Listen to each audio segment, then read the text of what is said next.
and be awesome.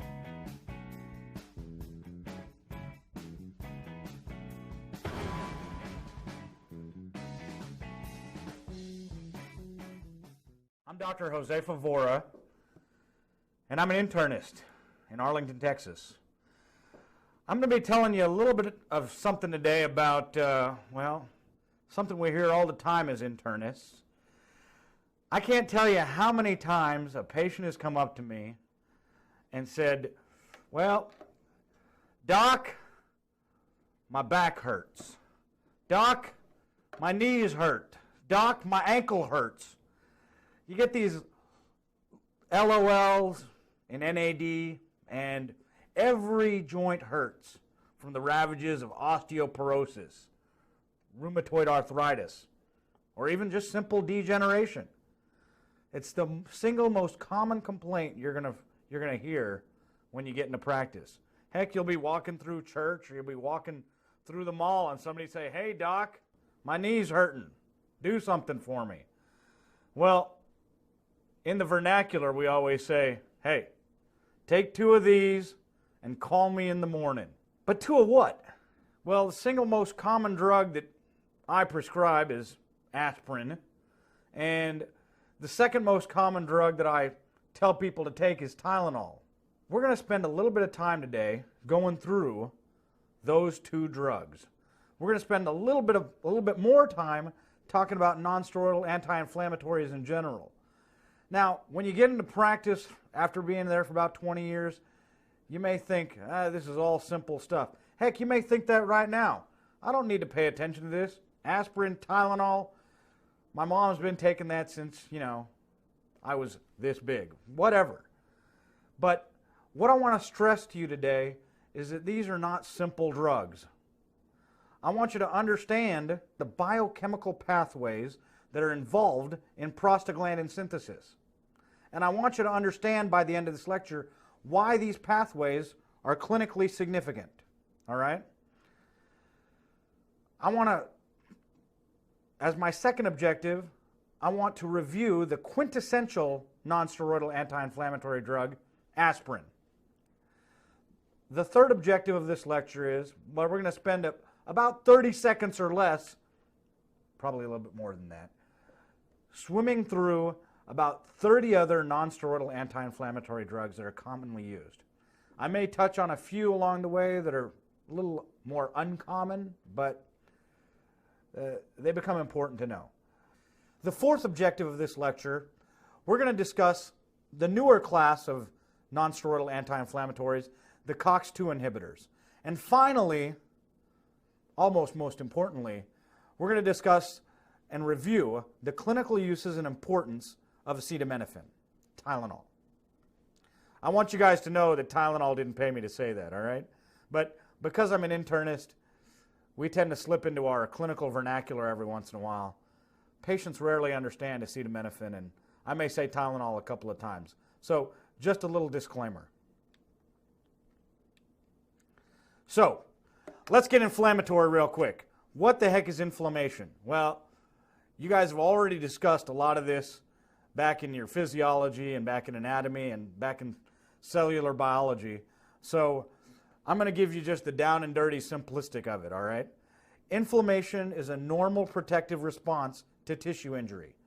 It's an effort by the body to inactivate and destroy invading organisms, remove irritants, and of course, set the stage for the ultimate goal, which is tissue repair.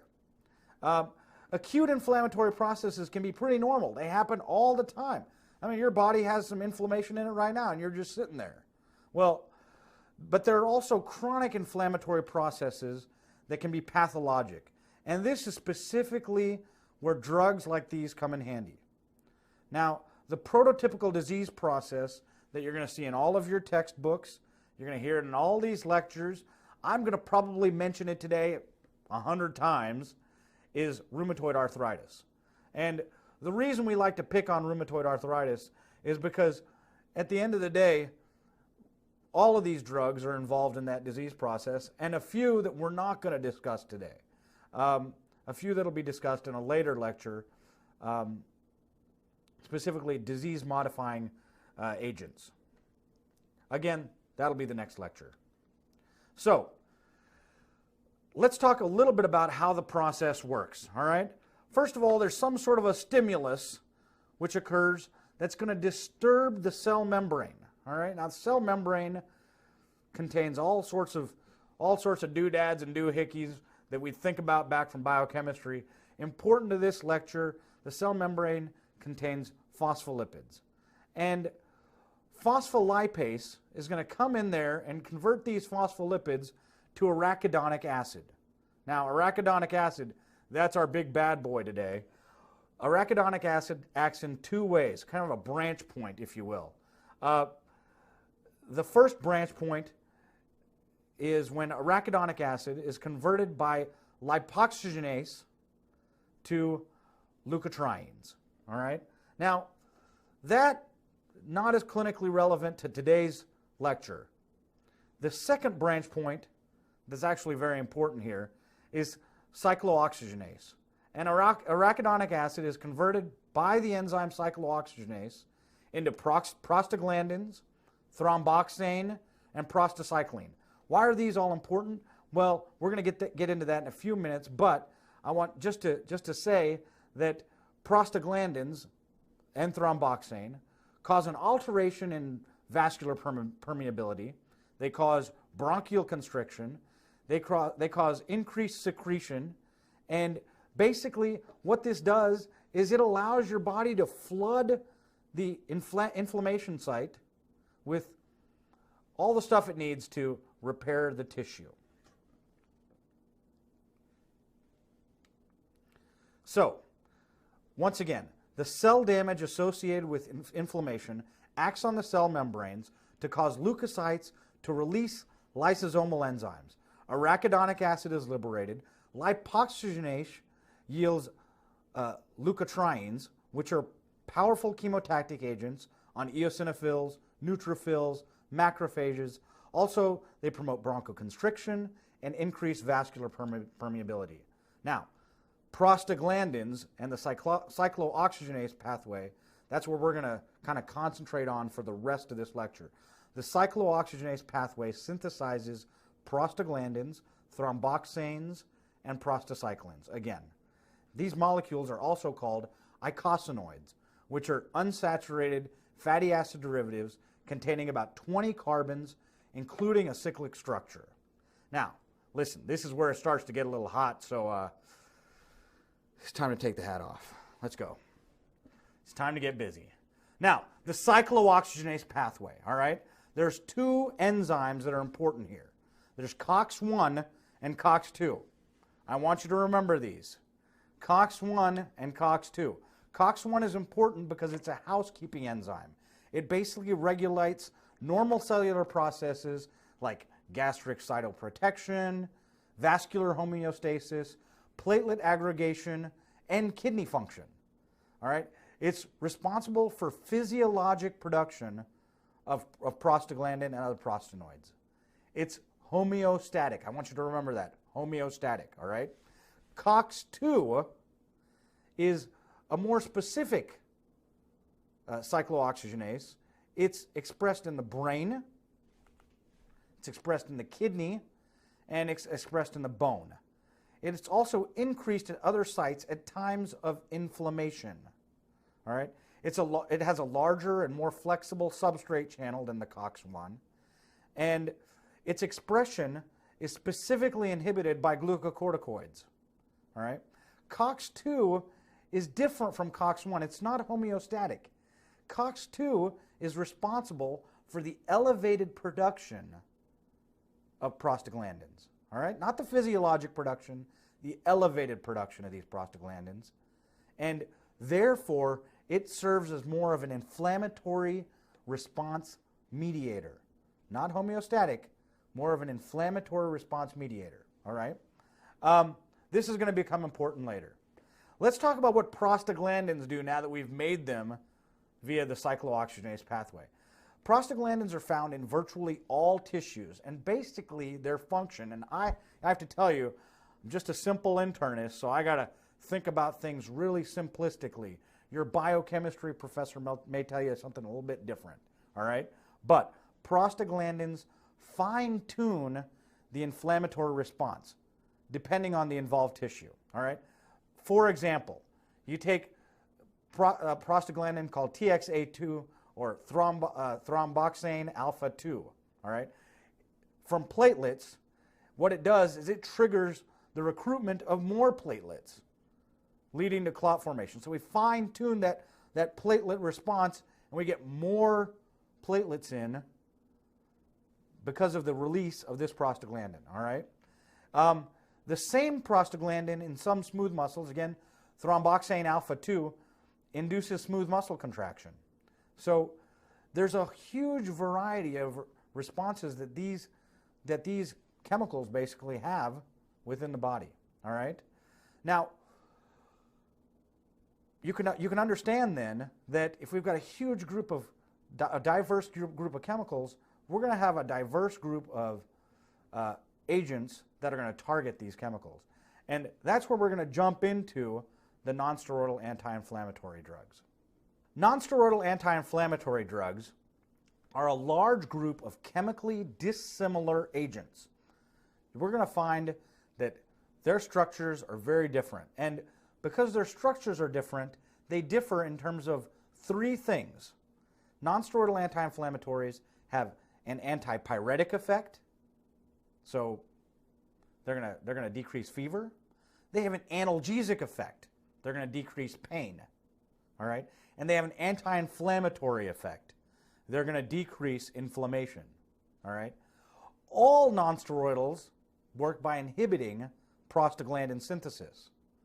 So they're all going to work along this same pathway, but because of their dissimilar chemical structures and chemical nature, their response in terms of the antipyretic, analgesic, and anti-inflammatory effect are all going to be different. So, a little bit about pharmacokinetics. I keep saying that these are all different drugs, but they all share some very common sort of properties, all right?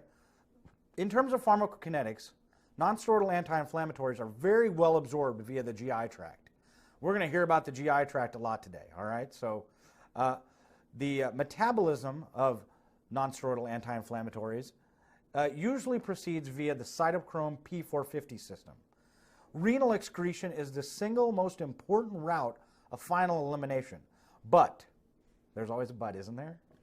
But, most of these drugs undergo biliary excretion and reabsorption via the enterohepatic circulation. Now, we remember this back from anatomy and physiology. All of these drugs undergo enterohepatic circulation via varying degrees, all right? Now, we're gonna hear later about GI irritation in these drugs, but the degree of GI irritation that these drugs produce usually correlates to the degree of their enterohepatic circulation.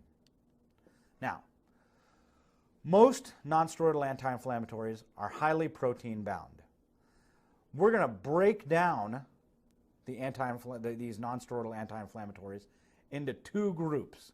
I say groups, but really it's one drug and then all the rest of the drugs in another group. Aspirin, which everybody's heard of, irreversibly acetylates and blocks COX-1 and COX-2, all right? All the rest of these drugs are reversible inhibitors. So it becomes very important, and what we're going to do for just about the rest of this time together here is we're going to talk about aspirin specifically, and then as a side note, not really as a side note, but I like to say it that way, as a side note, we're going to mention all the other anti-inflammatories, all the other non-steroidal anti-inflammatories. Now, non-steroidal anti-inflammatories have a litany of adverse effects. And so I just want to fly through them so that I make sure that you get them all right? So bust out your PDR. Let's take a quick look. You're going to see some CNS side effects, things like headaches, tinnitus, dizziness. You're going to have some cardiovascular side effects like fluid retention, hypertension. Some people very rarely get congestive heart failure. You're going to have some gastrointestinal side effects, nausea, vomiting, ulcers, GI bleeding. Those are all things you've heard of. We're going to have some hematologic side effects, things like thrombocytopenia, aplastic anemia, hepatic side effects, including elevated liver function tests, sometimes liver failure. We're going to have some pulmonary side effects. Some patients who take nonsteroidal anti-inflammatories, well, they can't do it because they get asthma. Some dermatologic side effects include rashes and pruritus. And one of the most interesting groups and one of the most important groups of side effects involves the kidneys. Nonsteroidal anti-inflammatories can lead to renal insufficiency, renal failure, proteinuria, hyperkalemia, all very important. All right, put your PDRs away. Let's talk about aspirin, all right? Aspirin is the prototypical nonsteroidal anti-inflammatory drug, all right? It is a non-selective, irreversible cyclooxygenase inhibitor. It is the single most commonly used nonsteroidal anti-inflammatory. More for the antiplatelet effect and the antipyretic effect, and not as much so for the anti-inflammatory effect. Though, plenty of my patients will tell you at the end of the day that they swear by it, live by it, and die by it. Okay, let's talk about aspirin specifically. Again, let's talk about how it works, all right? Remember, aspirin irreversibly acetylates and inactivates cyclooxygenase. Now, aspirin is rapidly deacetylated by esterases, producing salicylate, which is really the primary active metabolite here. And salicylate has analgesic effects, anti-inflammatory effects, and antipyretic effects. That's the theme of the day. Analgesia, anti-inflammatory, antipyretic effects. I want to walk through how it does each one of these things. Analgesia occurs by the decrease in prostaglandin synthesis. So when prostaglandins aren't synthesized, there is a prevention of, well, let me clarify this a little bit more. Prostaglandins, again, they're fine tuners. So they're going to sensitize those pain receptors and say, hey, we got a problem here. So analgesia occurs when we decrease prostaglandin synthesis and therefore prevent the sensitization of those pain receptors. Okay? Clear as mud, right? Okay, good. So let's talk again about, now let's talk about the anti-inflammatory action of aspirin. What's going to happen again here is that, again, we're going to diminish the formation of prostaglandins. All right? When we diminish the formation of prostaglandins, again, that fine-tune response, we're going to fine-tune that down again. And what's going to happen here, remember that prostaglandins mediate alteration of vascular permeability. So if we make those blood vessels more permeable, all of a sudden, all those inflammatory cells can get in there and get into what they need to do. Well, if we turn that prostaglandin down, all of a sudden those blood vessels are not quite so permeable, and the inflammation, the inflammatory response is decreased. This is specifically important when we start talking about things like rheumatoid arthritis. Oh, that might be my first or second time, but you're gonna hear it again. What this does is it inhibits inflammation in arthritis. But the reason that this is important, the reason that aspirin is not used in terms of anti-inflammatory action on a routine basis is because aspirin does not arrest the progression of the disease, and it doesn't cause a reversal in that disease process. It just turns down the inflammation. Aspirin is a very weak anti-inflammatory. Aspirin, also a little bit of a weak antipyretic. We hear all the time that if you've got a fever, take some acetaminophen.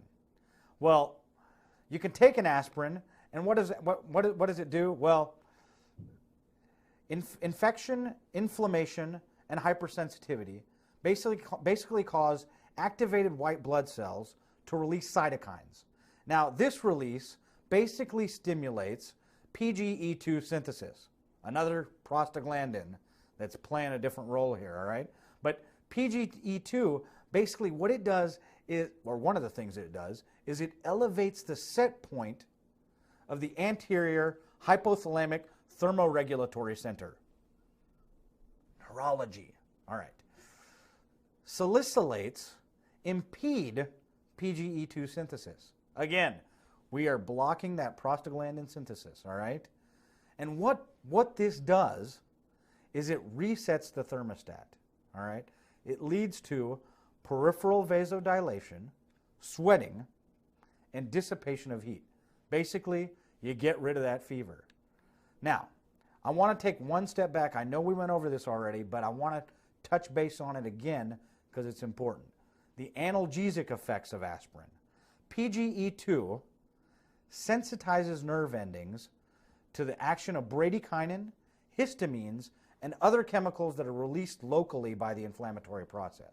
All right? So again, aspirin and all these other NSAIDs are going to decrease PGE2, and thus they're going to repress that pain sensation. We're going to primarily use this for musculoskeletal pain, but aspirin has some other nice clinical uses. We can combine it with opioids for pain management related to malignancy, and it actually tends to work really well in the clinical setting. Other than the anti-inflammatory effect, the analgesic effect, and the antipyretic effect, aspirin has some other effects that are quite important. And I want to take a few minutes to just review those really quickly. Aspirin has some respiratory effects. Remember, I said earlier that prostaglandins can cause bronchoalveolar constriction. So, you can imagine that if we don't have any prostaglandins in this particular clinical situation, then you're not going to get necessarily that much bronchoalveolar constriction. Salicylates specifically uncouple oxidative phosphorylation, which leads to elevated carbon dioxide and increased respiration. Higher doses work directly on the medulla, resulting in hyperventilation and respiratory alkalosis. And at very toxic levels, you get central respiratory paralysis. This is all very important, especially when we talk about aspirin toxicity. When you talk about aspirin toxicity, the most common clinical presentation of someone who's overdosed on aspirin is they come in and they're hyperventilating. Aspirin also has some GI effects that are particularly important. Again, we're going to talk about prostaglandins for a second. Prostacyclin PGI2 inhibits gastric acid secretion. Then there are two other prostaglandins, PGE2 and PGF2 alpha, that stimulate synthesis of the protective mucus in the stomach and the small intestine.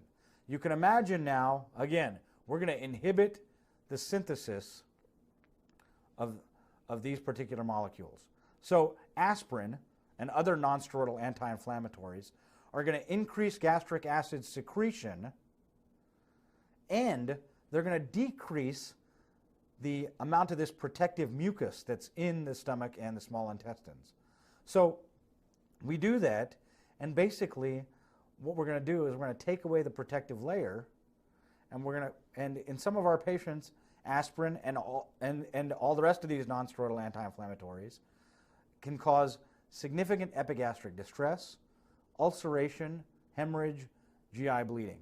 This is probably the single most important thing that we talk about in the clinical setting when we talk about the side effects of aspirin and nonsteroidal anti-inflammatories. There are a couple of drugs that we've used, and we're going to mention those drugs later on in other sections of this course, but they become important here.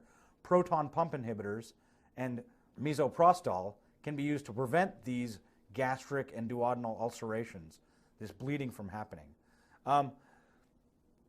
Consequently, and again, there's not a lot of, I'm not going to go into a lot of reasons as to why this happens, but aspirin also appears to reduce the risk of colon cancer when taken chronically. Another nice little GI effect of aspirin.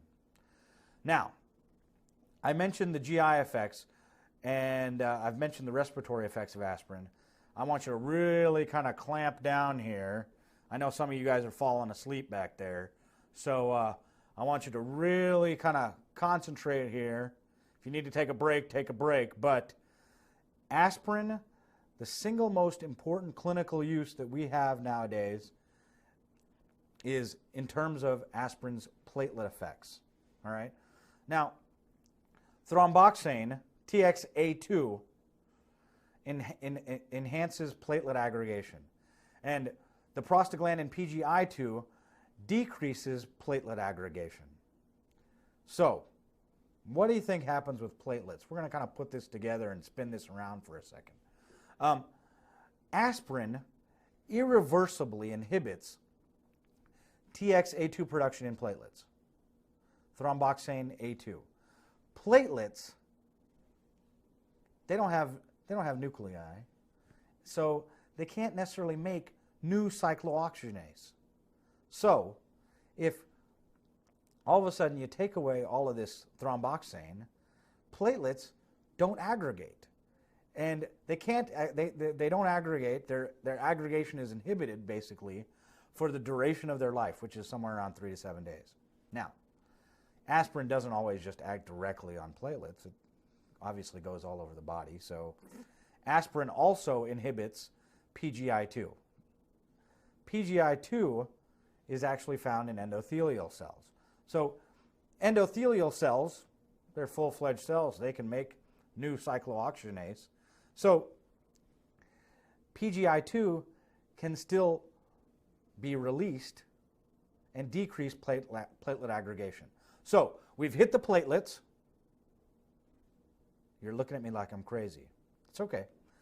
We've decreased the platelets' ability to aggregate, and we've decreased PGI2 synthesis so that the endothelial cells aren't sending a signal for the platelets to aggregate.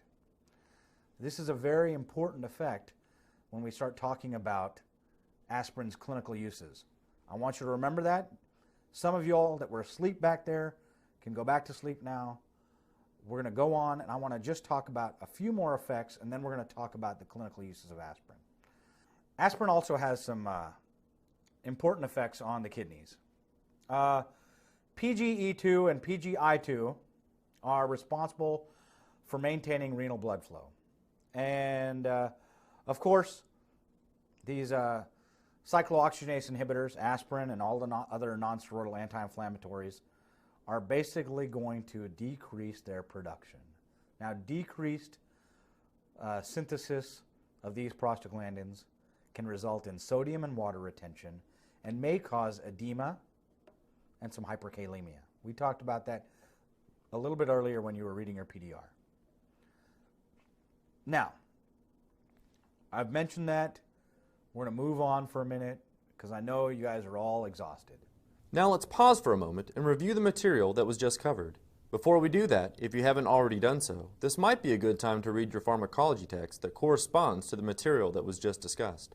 Then together we'll go through the quick review in the study guide. What are the three main therapeutic actions of NSAIDs? This is pathetic, even for you. The three major actions of NSAIDs are reduction of inflammation, reduction of pain, and reduction of fever. This is basic first-year stuff. Anti-inflammation, analgesia, and anti-pyrexia. Honestly, I have dogs smarter than you.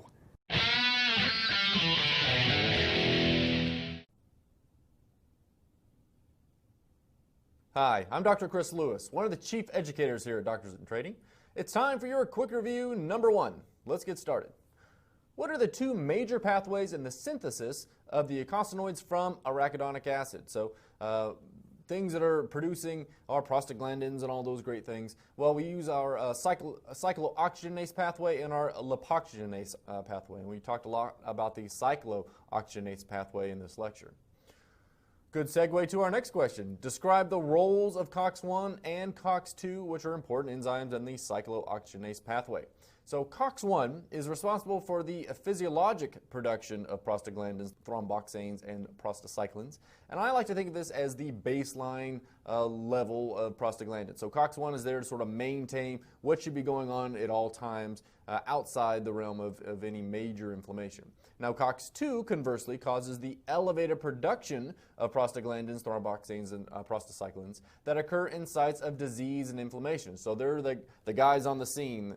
They're there producing extra prostaglandins whenever there's some form of disease or inflammation going on. So COX-1, baseline level of production, COX-2 in on the inflammation side. Next, list some functions of prostaglandins. They have quite a few. Causes constriction or dilation of vascular smooth muscle cells. Very importantly, aggregation of platelets. They sensitize spinal neurons to pain. They decrease intraocular pressure. They mediate inflammation, very important for our lecture today. They produce fever by acting on the thermoregulatory center of the hypothalamus, and they increase glomerular filtration rate. Next, all NSAIDs work by inhibiting what? Well, they block COX-1 and COX-2, which leads to the decreased synthesis of prostaglandins. Now, obviously, this is the non-selective NSAIDs. Now, the difference between a few of the ones that we talked about today is that aspirin blocks irreversibly, whereas a lot of the other NSAIDs will block just reversibly. And then, of course, our COX-2 specific medication, celecoxib, will obviously just bind to that COX-2 inhibitor. But most of these NSAIDs are blocking, to some degree, COX-1 and COX-2. Next, what is one important difference between aspirin and all the other NSAIDs? Well, we just talked about this. Aspirin irreversibly acetylates cyclooxygenase, whereas all the other NSAIDs reversibly inhibit the cyclooxygenase. Next, how does aspirin produce its analgesic effects? Now, we talked about how aspirin is great for platelet aggregation inhibition, works as an antipyretic, but it can also work as an analgesic medication. So it diminishes prostaglandin synthesis. So PGE2 sensitizes nerve endings to the action of bradykinin. So bradykinin, histamine, and other chemical mediators. It also represses the sensation of pain. So overall, it's the prostaglandin, it's that inhibition of the COX-1 and 2 that causes the analgesic effect. High doses of aspirin can have what effect on the respiratory system? Well, first you can have hyperventilation and respiratory alkalosis. Now, when you get higher up in the toxic levels, you can get central respiratory paralysis. And then you get a respiratory acidosis because you're not breathing. So first, hyperventilation, and most of the time when you have people who come in initially for a potential, say, aspirin overdose, they're really breathing hard, they're hyperventilating, and then if they get really sick and they start dying, then you're looking at the respiratory paralysis. Next, a 65-year-old male patient with a past medical history of coronary artery disease is found to have mild anemia. He reports black-appearing stools. What is a likely cause of his anemia? Well, so you could talk about this question forever, but when you see something that says black-appearing stools, the very first thing you need to think about is a GI bleed. So black stools usually mean that blood is being digested, so to speak, and which would usually mean that you have a bleed in the upper GI tract. So what are we thinking about? This person has coronary artery disease. Maybe he's on chronic aspirin therapy. One of the most common causes of common side effects of aspirin therapy is GI bleeding. So that could be what's going on here. But, and there's always a but, anyone who hasn't been screened for colon cancer and who are over the age of 50 need to be screened. This guy's 65. Hopefully he's already been screened and you can kind of cross that off the list. But if he hasn't been screened, or if it's been somewhere between 5 and 10 years and he has what we call potential GI bleed, he probably needs to have a colonoscopy. Moving on. Aspirin can cause an increase in gastric acid secretion and a decrease in mucus protection. What adverse effects can this lead to? So we talked about this a little bit in the last question. So you can get epigastric distress, so people don't feel good, they have a tummy ache. You can get ulceration, so you can get peptic ulcers, duodenal ulcers. GI bleeding, and if it's in the upper GI tract, you're going to present more with black stools or melena. And then ultimately you can get iron deficiency anemia as a result of that. Next, what is the most common clinical reason to have a patient take aspirin? So we talked about how aspirin has multiple effects, but most commonly it's for its antiplatelet aggregation effects. So patients who have had coronary artery disease, if they've had maybe diabetes and they're older, say they're over the age of 60, in general we like to put people on that antiplatelet aspirin. Most of the time, 81 milligrams or the low dose aspirin is enough to produce this effect. Occasionally, we'll have patients who need a 325 milligram aspirin regimen, but that's why we use aspirin most of the time. Next, describe the mechanism by which aspirin affects platelets. So we just talked about that's why we use it most often. So how does it affect it? Well, it irreversibly inhibits thromboxane production in platelets via acetylation of cyclooxygenase. So it's still using that cyclooxygenase pathway, but it's thromboxane that's being inhibited. And thromboxane is what helps those platelets come together. And since platelets can't produce more thromboxane, they are permanently without their aggregation effect. So it can be very efficient. And you'll notice patients on aspirin bleed. So you don't want to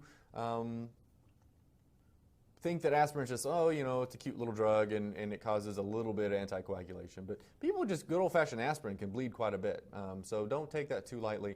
You can get some serious bleeding problems as a result of that. So it works well. All right, so that's going to conclude our quick review. Number one, let's go back to the lecture. The therapeutic uses of aspirin. Again, I want to break this down a little bit into anti-inflammatory, analgesic, and antipyretic uses first. All right. So the anti-inflammatory uses of aspirin, a couple of disease processes deserve some mentioning here. Things like gout, things like rheumatoid arthritis, osteoarthritis, rheumatic fever. Again, the anti-inflammatory effect of aspirin, not that great, so we've got some better drugs out there now that we use for these. In terms of analgesia, take 2 of these and call me in the morning. 2 aspirins should take care of a headache, arthralgias, myalgias, things like that. In terms of the antipyretic effect, again, it'll take care of a fever, specifically when you don't have any acetaminophen around. There are some therapeutic effects of aspirin that bear mentioning specifically here because they are more important clinically than all that stuff that I just talked about. The most important, the most common use of aspirin, at least in my practice, is for its cardiac uses. Aspirin has been found, that's pretty much one of the only drugs that's been found, to reduce the risk of death in acute MI and to reduce the risk of recurrent MI and death. So in all my patients who have had a heart attack before, in all my patients with known coronary artery disease, they all get an aspirin a day. I tell them to put it in the water, except there are some people out there that are quite allergic to the stuff. Now, aspirin also has some very important therapeutic uses in terms of its neuroprotection. You can imagine that in patients that have already had a heart attack, we put them on aspirin and it protects their hearts. Well, you can kind of translate that a little bit to other cardiovascular diseases, specifically strokes and TIAs. And if you've got a patient that's had a stroke, had a transient ischemic attack, well, all of my patients that have had that, unless they're allergic, are on an aspirin a day as well. There are some other nice therapeutic effects that I think just bear mentioning here. Aspirin has some nice dermatologic effects. It helps in the treatment of calluses, corns, and warts. Definitely bear mentioning. Not all of y'all are going to go into internal medicine. Probably some of y'all are going to do derm, and you might find that useful later. Now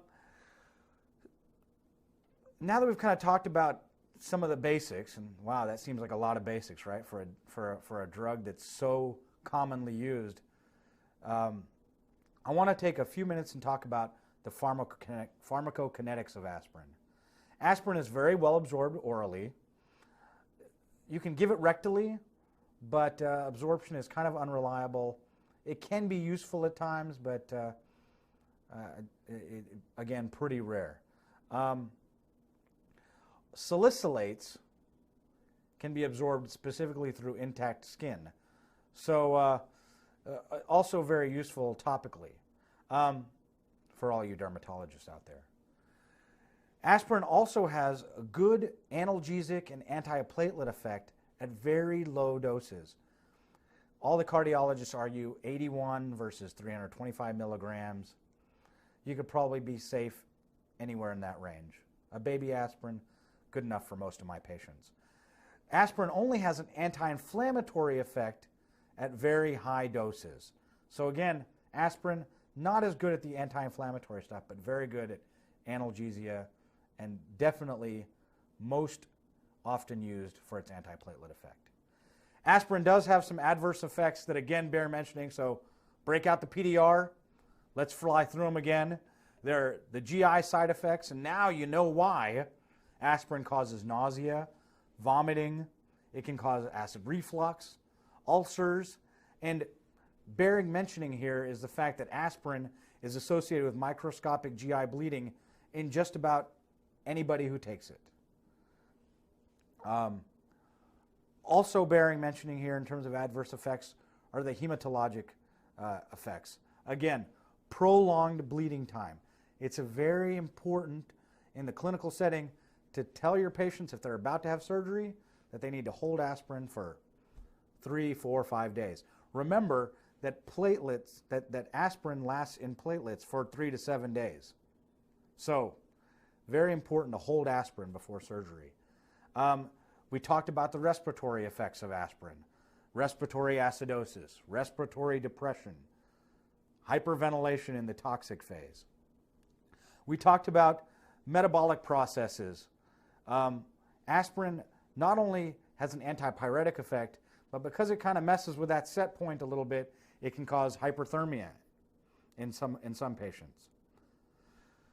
I mentioned 2 things earlier that I want to stress again here, that there are people who are quite allergic to aspirin. So aspirin has hypersensitivity effects, urticaria, bronchoconstriction. That's why we can't put it in the water, even though some of us internal medicine guys would love to. And specifically for all the pediatricians out there, or the pediatrician wannabes, there's something that bears mentioning here, Reyes syndrome. Reyes syndrome is where children who are given aspirin have an increased incidence of hepatitis and cerebral edema when given aspirin during viral infections. So, you're a pediatrician, generally avoid aspirin, specifically in the setting of colds, flus, meningitis. Reyes syndrome, not good. Don't recommend it. Aspirin, you guys thought it was a pretty benign drug up until this point, and you probably took it pretty lightly when you said take 2 of those and call me in the morning. Now you're not going to take it so lightly, and I'm going to up the ante just a little bit and tell you about aspirin toxicity, all right? Aspirin toxicity has some pretty common symptoms that kind of stretch back to, again, this idea of prostaglandins synthesis being inhibited. Very mild symptoms of aspirin toxicity include nausea, vomiting, headaches, tinnitus, and hyperventilation. In very mild cases, we tend to treat this symptomatically. One of the things you can do is actually increase the urinary pH and thus get those salicylates out a little faster. Now, severe symptoms of aspirin toxicity include delirium, coma, convulsions, God, this sounds horrible, respiratory and metabolic acidosis, and eventually respiratory failure. So severe aspirin toxicity in the clinical setting is treated with IV fluids, dialysis to get those salicylates out, and correction of the acid-base disturbances that are associated with high doses of aspirin. Aspirin doesn't sound quite so simple to you guys anymore, does it? All right, I promised you guys 30 seconds of the reversible cyclooxygenase inhibitors, everything but aspirin. Now, I want you to remember here that a lot of what we talked about in the last 20 some odd minutes is also very specifically related, or can be very specifically related to what we're talking about now. I'm going to fly through about 30 drugs in about 30 seconds. There are specifically 7 different types of reversible cyclooxygenase inhibitors that bear mentioning today. All right? 30 seconds. Number 1, propionic acid derivatives include ibuprofen, naproxen, flurbiprofen, oxaprazicin. Number 2, acetic acid derivatives, indomethacin, etodolac, cilindolac. Number 3, oxycam derivatives, meloxicam and peroxicam. Number 4, phenamates including mefenamate, meclofenamate. Number 5, heteroaryl acetic acids including diclofenac, tolmentin, ketorolac. The number 6 one is nebumetone, and number 7, selective COX-2 inhibitors including celecoxib and rofecoxib. How was that? Was that 30 seconds? Not bad. All right. Let me spend a few more minutes to tell you a little bit about these, all right? First, the propionic acid derivatives. These are the single most common nonsteroidal anti-inflammatories that you're going to use in your practice. Maybe other than that, aspirin, okay? These include ibuprofen and naproxen, which are both very available over the counter. Again, the most commonly used for chronic treatment of things like rheumatoid arthritis and osteoarthritis. Ibuprofen has some other nice uses. It's also useful in preterm infants to close patent ductus arteriosus. Flurbiprofen is a topical agent which can be used intraoperatively to inhibit intraoperative meiosis. A lot of you anesthesiologists are going to use that, and otherwise I hadn't heard of flurbiprofen before this lecture today. All right. Propionic acid derivatives have some very common side effects that we've already discussed with the aspirin, GI side effects, CNS side effects. But again, propionic acid derivatives, ibuprofen, naproxen, over the counter. The acetic acid derivatives include drugs indomethacin, sulindac, and etodolac. Indomethacin can also be used in the treatment of patent ductus arteriosus. It's also useful in the treatment of acute gout, ankylosing spondylitis, osteoarthritis, and, you guessed it, rheumatoid arthritis. It's not used very its use isn't very widespread though, because unfortunately it's quite a toxic drug in some settings, and it can cause pancreatitis, aplastic anemia, renal papillary necrosis. None of those things are very fun for the patient, so you have to be careful with this drug. It's not available over the counter. It is very specifically available only at your local pharmacy via prescription. Sulindac is a less potent and less toxic acetic acid derivative, and it's specifically useful in the inhibition of the development of colon cancer, breast cancer, and prostate cancer. These are kind of off-label uses for it, but again, clinically significant for those reasons. Etodolac is pretty similar to Sulindac and all the other nonsteroidal anti-inflammatories we've discussed so far today. Now, another group that I use very often are the oxycam derivatives. There's meloxicam and peroxicam. These are, again, specifically used for rheumatoid arthritis. Somebody keeping count back there? Specifically used for rheumatoid arthritis, osteoarthritis, and ankylosing spondylitis. These drugs tend to have a very long half-life, so they're only really good for once daily dosing. Meloxicam at low doses prefers COX-2 over COX-1, so it tends to have a little bit less of the GI side effects than piroxicam does. I mentioned the phenamates because they're important to mention. They're not really as important clinically anymore. Mefenamate and meclofenamate really don't have any other advantages over any of the other non-steroidal anti-inflammatories. These drugs do tend to have some disadvantages. They can cause pretty severe diarrhea, and they can cause inflammation of the bowel. Again, not so fun.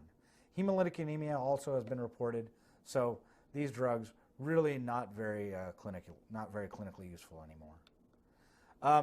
The heteroaryl acetic acids include diclofenac and ketorolac. Diclofenac is much more potent than indomethacin or naproxen. Ketorolac is probably the more commonly used drug, though. Ketorolac is available for oral use as an anti-inflammatory, but it's also available for IM use for moderate to severe pain, and it's indicated specifically for post-op pain. It's also indicated topically for use in allergic conjunctivitis. Ketorolac, probably one of the most commonly used non-steroidal anti-inflammatories in the emergency setting for its IM usefulness, and also in clinic where you need to relieve someone's pain fast. My patients always ask for a shot, so ketorolac, useful here. Ketorolac can cause fatal peptic ulcers. It can also cause stomach and intestinal perforation. Again, see the GI side effects we discussed earlier. Nabumetone. It's indicated again for rheumatoid arthritis and osteoarthritis with a low incidence of side effects. Nabumetone is metabolized hepatically and then renally. It's really the only non-steroidal that works in this specific fashion. So you really kind of have to use it very cautiously if you've got a patient who's got any sort of hepatic impairment. Now, the single most important group that we're going to talk about today, because your patients are talking about it, are the COX-2 inhibitors. And specifically, I'm going to talk about the drug celecoxib. Celecoxib and all these COX-2 inhibitors are much more selective for COX-2.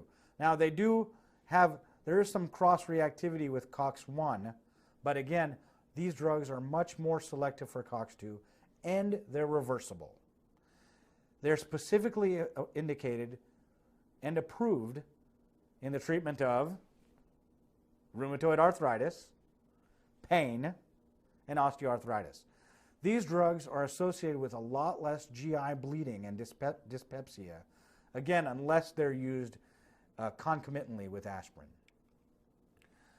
A little bit about the pharmacokinetics of celecoxib. It's very readily absorbed orally.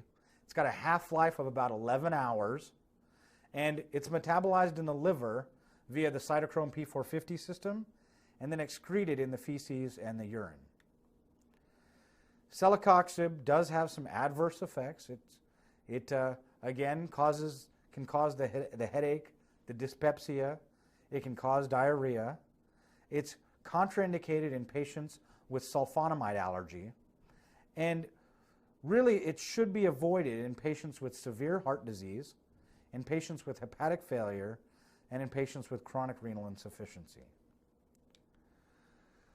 There's a little bit of controversy about COX-2 inhibitors, and I'm sure you'll be pimped about this later when you're out on the wards. There are two other COX-2 inhibitors that were previously on the market. There's rofecoxib, also called Vioxx, and valdecoxib, which was on the market as Bextra. These were both drugs that were taken off the market because of an increased risk of heart attack and stroke. But and there's always a but, and this is what you'll get asked about when you're on the wards. Why were they taken off the market? Well, they were taken off the market because of this increased risk of heart attack and strokes, specifically when used at higher doses and chronically. So all the studies showed that if you took too much of this rofecoxib, if you took a higher dose than what was recommended on the bottle, then you put yourself at a very increased risk of a heart attack or a stroke. So what about celecoxib? I don't know. Should they be celebrating their good fortune that they're being allowed to stay on the market? There's still a lot of controversy about celecoxib. Your patients are going to ask you, hey, can I take this drug? Can I not take this drug? Currently, the FDA is saying celecoxib, good. The rest of the stuff, off the market, gone, bad. Let's talk about acetaminophen. Why does acetaminophen go with the aspirin and the nonsteroidal anti-inflammatories? Well, because it also inhibits prostaglandin synthesis. It specifically does this in the CNS, in the central nervous system. So by inhibiting prostaglandin synthesis up there, it has antipyretic effects and some analgesic properties.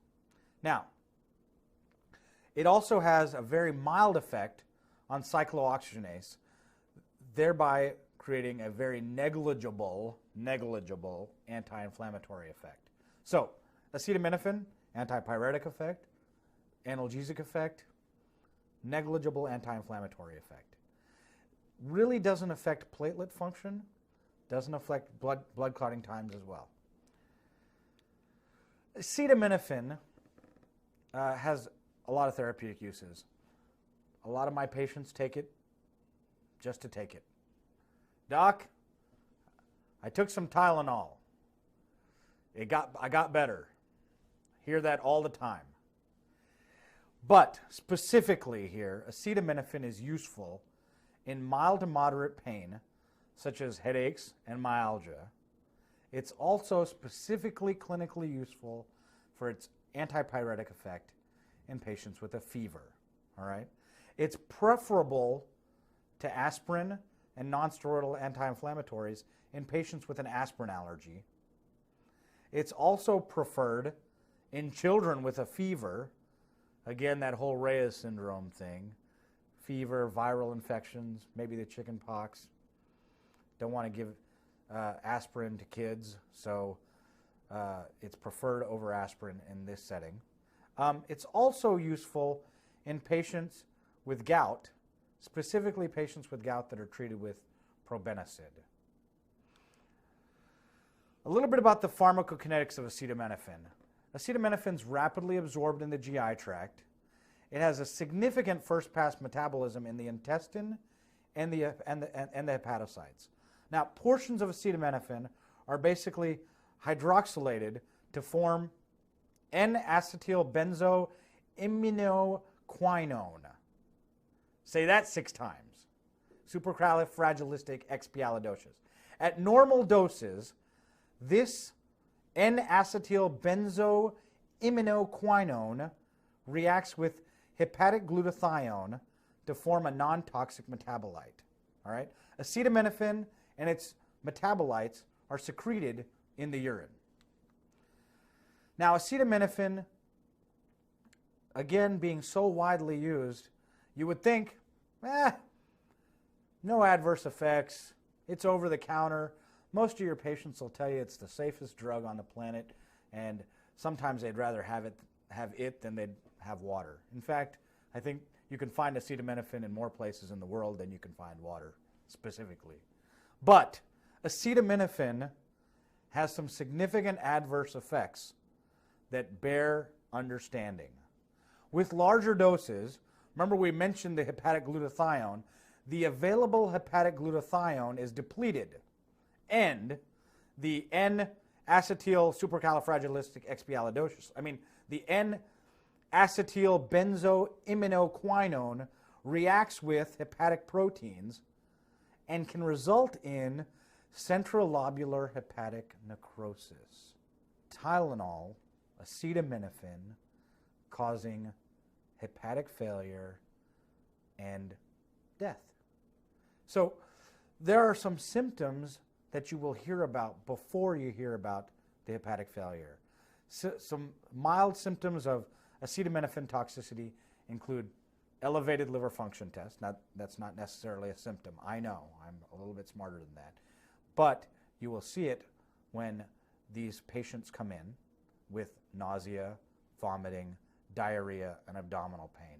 All symptoms of hepatitis and impending hepatic failure. In the clinical setting, we give something called N-acetylcysteine, which is also called Mucomyst. Now, N-acetylcysteine, you'll know it when you smell it in the ER, because it smells like rotten eggs. Probably tastes pretty bad too. Most of my acetaminophen toxic patients don't really care though. You administer N-acetylcysteine, and it can bind with the toxic metabolites of acetaminophen, and can be life-saving. Acetaminophen is everywhere. I've said this at least 6 or 7 times during this lecture today. I've caught myself saying it. You'll catch yourself on the ward saying it. You'll say, instead of saying acetaminophen, you'll say Tylenol. But acetaminophen is not just in Tylenol. It's also found in combination pain medications with hydrocodone and propoxyphene.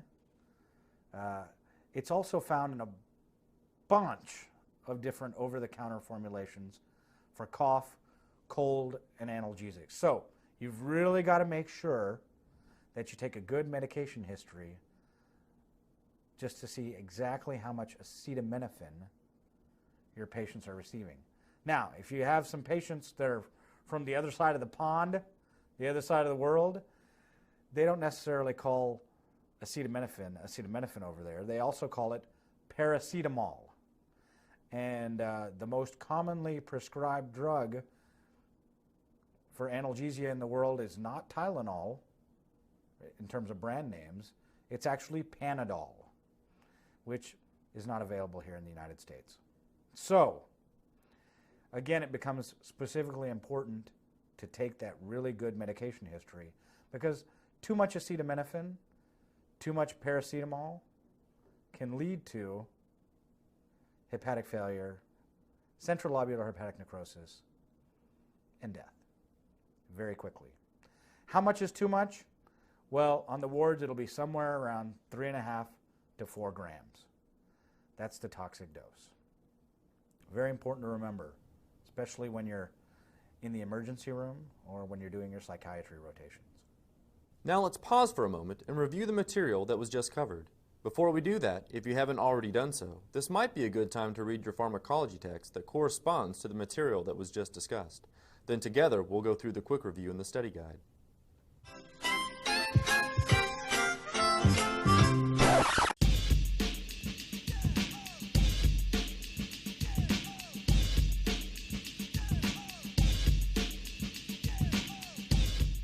Well, there's Sal. Good to see you. Glad you could make it today. Are you ready to get started? Shh! Not so loud. I'm right here. What's wrong, Sal? Not feeling in tip-top shape? You could say that, Hal. I went out with the crew last night and things got a little bit crazy. So again, I would appreciate it if you would shut up. Wow, no need for hostility. Sounds like you just need water and a good old-fashioned aspirin. Well, what do you know? That brings us to today's mnemonic. Oh, great. What are the most common side effects of aspirin? Just remember, A-S-P-I-R-I-N. Asthma, salicylism, peptic ulcer, intestinal blood loss, Rye syndrome, idiosyncratic reactions, and noise! Oh, what I need is a little bit of the hair of the dog that bit me. So if you'll excuse me... Well, feel better, Sal! Ah, shut up. All right, we're back. It's time for a quick review number 2. Let's get started. Why is aspirin mainly used clinically for its cardiovascular effect? Well, it has lots of beneficial effects on our cardiovascular system by reducing the risk of death in patients having an acute MI. It reduces the risk of recurrent MI and death in patients with a previous history of MI. And it reduces the risk of recurring transient ischemic attacks, or TIAs, and strokes. Next, why is it important to have a patient stop taking aspirin before surgery, and how long should they stop aspirin prior to surgery? Well, aspirin obviously prolongs bleeding time. We talked about this before. And how long should they be off of it? Well, you'll get varying reports on this. Patients should probably stop taking their aspirin 7 days prior to surgery if they can. Now, I have had some surgeons who said, well, you know, at least 4 days is probably okay, but 7 days is probably ideal. Why should you avoid giving children aspirin and other salicylates during viral infections? Well, this is a pretty easy one, but a very important one. It causes an increased incidence of Reye's syndrome, which can lead to hepatitis and cerebral edema. Very, very serious syndrome. Not really sure what causes it, but there is a slightly increased risk of producing Reye's syndrome after a patient starts to recover from a viral illness. What medications can be used in the treatment of patent ductus arteriosus? So you hear about NSAIDs being used for that. Mostly we use ibuprofen or indomethacin to help close that ductus arteriosus. Next, what NSAID is renally and hepatically metabolized? And that's nabumetone. Next, what medication is given to treat acetaminophen toxicity? Well, this isn't so much you need to remember, you just need to remember how it smells, because it smells terrible. N-acetylcysteine, also known as Mucomyst, is the primary treatment for acetaminophen toxicity. But it also has another use. It can be inhaled, which makes it even more disgusting to smell, and it's used as a mucolytic. So it helps break down mucus plugs, especially in cystic fibrosis patients. So if you're up on a pediatric floor and you smell something nasty, there's a good chance that there's a patient receiving Mucomyst to help break up their real thick, nasty mucus plugs. Moving on, how much acetaminophen must a person ingest to reach toxic levels? Well, officially that's 3,500 to 4,000 milligrams. Most of the time you're not going to get to full hepatic failure at that level, but you do need to remember 3.5 to 4 grams of acetaminophen. So how much acetaminophen is in one extra strength pill? Well, it's 500. So just doing the math, just 8 pills can get you to a toxic level. So this can be a pretty dangerous medication, because if people take a whole handful of pills and you know, take 20, 30 pills, you're way past the toxic level at that point. Next, what are differences between aspirin and celecoxib? Well, celecoxib does not inhibit platelet aggregation, so that's one big one. It does not increase bleeding time as well. And then there's also a decreased risk of GI bleeding. So celecoxib, when it first came out, it was supposed to be sort of the savior of NSAIDs, because the primary problem with giving people NSAIDs and aspirin was that you're going to have that increased GI bleeding and GI upset and peptic ulcers and all that type of stuff. So you still get some of it in there, but it's definitely decreased. Next, what are the signs of acetaminophen toxicity? So this wasn't in your lecture. I wanted to add this in here. The different stages of acetaminophen toxicity. And if you can get a good history from your patient, you kind of get an idea of where a person should be in their clinical course as a result of how much they took and what they're doing. So stage 1 of acetaminophen toxicity, 30 minutes to the first 24 hours, you're going to get someone with nausea, vomiting, diaphoresis, pallor, lethargy, and malaise. So non-specific symptoms, they just look sick. Stage 2, 24 to 72 hours, that's when we start seeing potential hepatic involvement. So elevated LFTs, your prothrombin time might be starting to elevate, total bilirubin goes up, right upper quadrant pain and tenderness. So remember, after the 24 hours, that's when you start seeing that liver take a hit. 72 to 96 hours, so this is the bad news time. So this is when you get your peak LFT elevation, jaundice at this point, hepatic encephalopathy, bleeding, plus or minus acute renal failure, possible multi-system organ failure, and maybe death. So the scenario is that someone tries to commit suicide. They take a handful of acetaminophen. They come in. They don't look that bad. They say, oh gosh, I'm better now. I don't feel like killing myself. But then you don't know for 3 days if they're going to live. So it's really a horrible way to die. It's not going to be instantaneous. So I wouldn't recommend this to anyone if they want to kill themselves. This is a slow way to go, and there's sort of this tremendous regret that, gosh, I don't know for 3 days if I'm going to make it or not. And then if you can get past the 4-day mark, if you're not dead, then there's this kind of slow recovery phase. You're going to see a slow improvement in LFTs and liver function, and it takes upwards of 2 weeks to kind of get out of that stage. All right, so that's going to end our quick review number 2. Now's a good time to pause the video and complete the in-session quiz. Then restart the video and we'll go through the quiz together.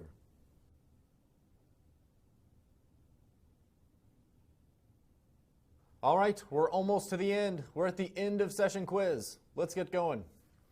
What are the symptoms of Reye's syndrome? So we've talked about Reye's syndrome and how it's so bad, but what is it exactly? Well, it's a rapidly progressive encephalopathy with hepatic dysfunction. So it often begins several days after recovery from a viral illness, and especially viral illnesses like varicella or influenza A or B. Now, it starts with vomiting and confusion and sort of some non-specific stuff, but usually there is some neurologic or psychiatric symptoms involved. And then it can rapidly evolve into seizures and coma and even death. So you do see elevated LFTs, you do see hepatomegaly, you can see increased intracranial pressure. That's when you get that encephalopathy, and that's one of the most important signs of what will contribute to the morbidity and mortality of Reye's syndrome. So we don't really know why it happens, but there is this association with a viral illness, and there's an increased risk in children of taking aspirin and then having a viral illness or a concomitant viral illness and then developing the syndrome. So there's been a great deal of education involved, so we don't see that aspirin being used much in children at all, so we don't see that correlation. The Reye's syndrome has gone down. Moving on. List the appropriate uses for each of the below drugs.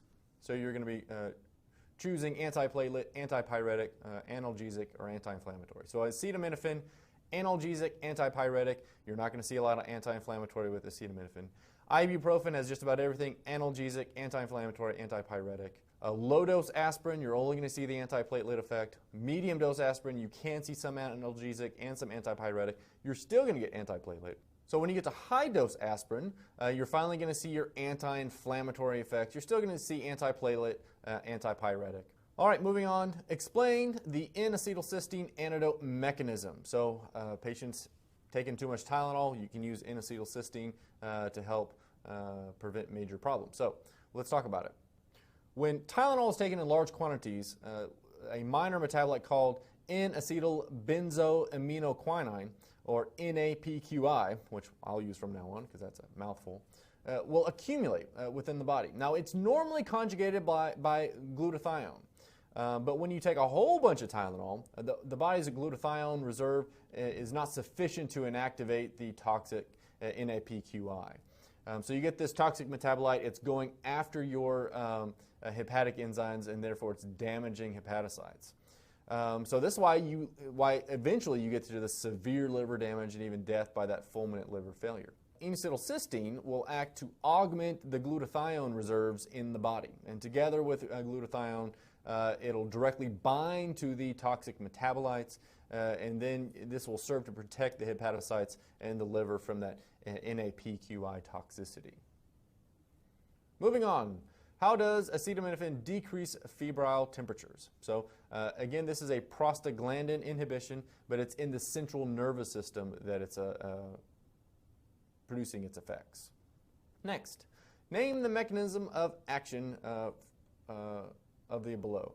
So irreversible inhibition of cyclooxygenase, that's going to be aspirin. Inhibits prostaglandin synthesis in the CNS, we just mentioned this, acetaminophen. Reversibly inhibits COX-1 and COX-2. So that's going to be most of your other NSAIDs, for example, ibuprofen, indomethacin, and naproxen.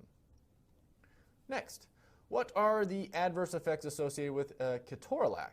Remember, this is the one that you can use IM. It's great for when patients need more urgent pain control and you want to stick to more of the NSAIDs as opposed to using, say, an opioid or something else. So ketorolac can cause fatal peptic ulcers. So you can get bad perforations, GI bleeding, and you can even get perforations of the stomach or the intestine even. So be aware, ask them, have you had bad GERD? Have you had history of ulcers? Because this medication is pretty rough on the stomach. Next, what are the signs and symptoms of aspirin hypersensitivity? So there's lots of people out there who do have aspirin allergies. So this is in about 15% of patients, and you get typical urticaria, but it can get all the way to bronchoconstriction and angioedema. And of course, depending on how allergic someone is, will dictate how severe the symptoms are. Name the propionic acid derivative. So that includes ibuprofen, naproxen, phenoprofen, ketoprofen, flurbiprofen, and oxaprozin. So we use a lot of those. Many of those are over the counter, especially the first few that I mentioned. And those are the propionic acid derivatives. All right, so what are the diagnostic features indicative of aspirin overdose? So we've talked about acetaminophen overdose. Let's talk about some aspirin overdose. So someone comes in, they've taken too much aspirin. One thing that's pretty unique to an aspirin overdose is tinnitus. So if you have someone who comes in and they have a lot of ringing in their ears, hopefully they're going to tell you they've taken a bunch of aspirin, but that'd be one clue to what's going on, is that they have a lot of ringing in their ears. Now they're going to have some hyperthermia. Now aspirin will uncouple the mitochondrial oxidative phosphorylation. So instead of producing a lot of energy, they're going to be producing a lot of heat. Now, we talked about this before as well, is that when someone's had too much aspirin, they can potentially get hyperventilation. So what is that going to lead to? Well, respiratory alkalosis to begin with. You're breathing too much and you're going to get a respiratory alkalosis. Now, it can progress to a mixed respiratory alkalosis and metabolic acidosis with elevated anion gap. So the tachypnea will result from aspirin stimulation of the medullary respiratory center. And then the acidosis will result from the accumulation of lactic acids and keto acids. So that's why you have that kind of mixed scenario. Now, as we also said before, is if you take way too much aspirin, then you start getting some respiratory paralysis, and then you get even a further respiratory acidosis at that point. And then you're going to see some nonspecific symptoms: nausea, vomiting, dehydration. You can also get some altered mental status. But remember that tinnitus, especially on testing, if you're having to come up with what's the overdose, if they have a lot of tinnitus, think of that aspirin overdose. Next, a 67-year-old patient with a past medical history of coronary artery disease and GERD presents with a daily osteoarthritis pain. He has been unable to tolerate NSAIDs in the past due to GI side effects.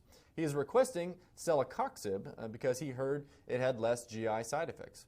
How should you treat this patient? So this is common. You'll have this happen to you in your clinic. So you need to be pretty up to date on this type of stuff because it could get you in trouble. So patients with heart disease should really avoid celecoxib. Now, similar COX-2 inhibitors that we talked about during the lecture have been shown to increase the risk of heart attacks and strokes, and they were taken off of the market. Now, celecoxib was spared. It was not taken off the market, but there's still a general warning and worry against using this medication in patients with heart disease. So if you can't do any other NSAID, if you really don't want to use the celecoxib because of his heart disease, first, hopefully, you can get some success with acetaminophen. And I think acetaminophen is underused. You can start a patient on a regular schedule of acetaminophen and get some pretty good results. Now, if it's severe pain, then you have to start weighing the risks and the benefits of using opioid medications. But there are other adjuvant medications that you might consider using, things like tramadol, some of the SNRIs for chronic pain, or some of the anticonvulsants like gabapentin or pregabalin for chronic pain. So you have lots of options, but you definitely want to stay away from that celecoxib.